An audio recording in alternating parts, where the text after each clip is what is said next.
Ein fränkischer Bäcker gegen einen französischen. Wer rollt schneller Croissants?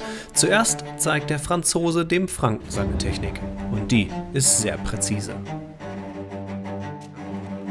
Schön zuzuschauen. Und jetzt du. Auf die Plätze, fertig, los.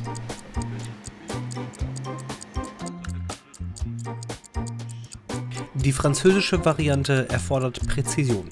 Geht nur nicht ganz so schnell. Adios! Als ich so alt war wie er, habe ich auch so gedacht. Wenn man fertig ist, spielt es keine Rolle, ob man eine Minute mehr oder weniger gebraucht hat.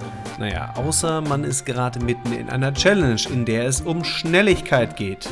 Et je pense qu'en fait, on n'est pas des boulangers de la même génération. C'était un peu une découverte de lui parler. Puis qu'est-ce qu'il est gentil. Und halt eher der gemütliche Typ. 5 Minuten und 6 Sekunden braucht Arndt für Geoffroys Teig. Kann der Franzose das unterbieten? Einen kleinen Vorteil hat er. Arndts Croissant-Rollmethode ist nicht ganz so komplex. Geoffroy, deine Zeit läuft ab jetzt.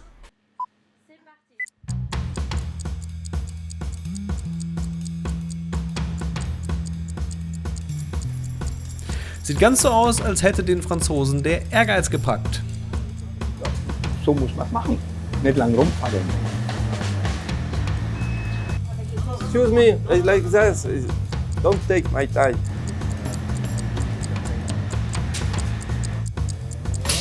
Super. Einen ganzen Teig in 1 Minute 54 weggerollt.